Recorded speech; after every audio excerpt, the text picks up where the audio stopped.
ఎగ్స్తో మనం మార్నింగ్ ఇడ్లీ ఎలా తయారు చేసుకుందామో చూద్దాం, కొంచెం డిఫరెంట్ స్టైల్లో.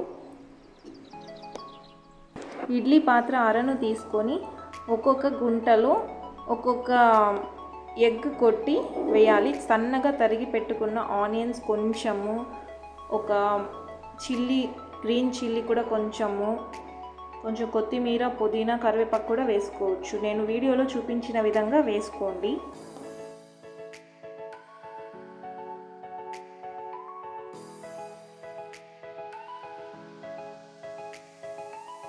వీడియోలో చూపించిన విధంగా చిటికెడు సాల్ట్ని కూడా ఒక్కొక్క ఎగ్లో వేసుకోండి.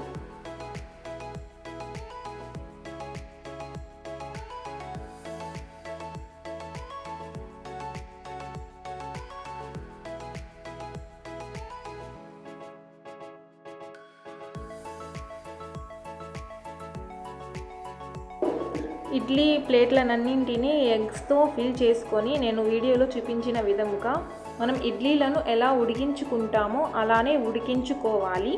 తర్వాత ఇడ్లీ స్పూన్తో ఆ ఎగ్స్తో తయారైన ఇడ్లీలను తీసి పక్కన ఒక గిన్నెలో ఉంచుకోవాలి. ఒక బాండలిని తీసుకొని దానిలో 4 లవంగాలు, 2 పట్టాలు అలా వేసుకొని కొంచెం ఆయిల్ వేసుకొని దాన్ని ఫ్రై చేసుకోవాలి. తర్వాత సన్నగా తరిగి పెట్టుకున్న ఆనియన్స్ని కూడా వేసి దోరగా వేయించుకోవాలి. తగినంత సాల్ట్ వేసుకోండి, తొందరగా మగ్గుతాయి ఆనియన్స్.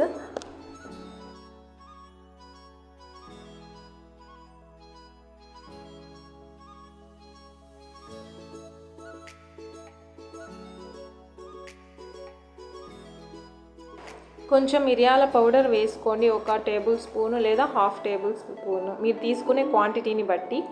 1/2 టేబుల్ స్పూను పసుపుని కూడా యాడ్ చేసుకోండి.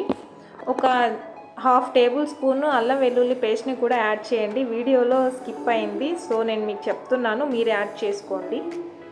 1 పచ్చిమిర్చి కూడా వేసుకోండి. కొంచెం సన్నగా తరిగి పెట్టుకున్న కరివేపాకు, పుదీనా, కొత్తిమీర కూడా కొంచెం వేసుకోండి. ఫ్రై చేయండి. అలా ఒక 5 మినిట్స్ చాలండి మీడియం ఫ్లేమ్లో. ఈ బ్రేక్ఫాస్ట్ తొందరగా అయిపోతుంది, ఒక హార్డ్లీ 15 మినిట్స్లో అయిపోతుందండి. టైం లేనప్పుడు ఎప్పుడైనా ఇలా ట్రై చేయండి, తొందరగా అయిపోతుంది. టిఫిన్ స్పెషల్గా కూడా ఉంటుంది, కొంచెం డిఫరెంట్ స్టైల్లో. హెల్త్కి హెల్త్, తొందరగా కూడా అయిపోతుంది. పచ్చిమిర్చి ఇష్టం లేని వాళ్ళు వేసుకోవద్దండి. ఇలాగా ఆ ఇడ్లీలను వేసుకొని చిన్నగా అలా కదిపేయకండి, అవి విరిగిపోతాయి. సో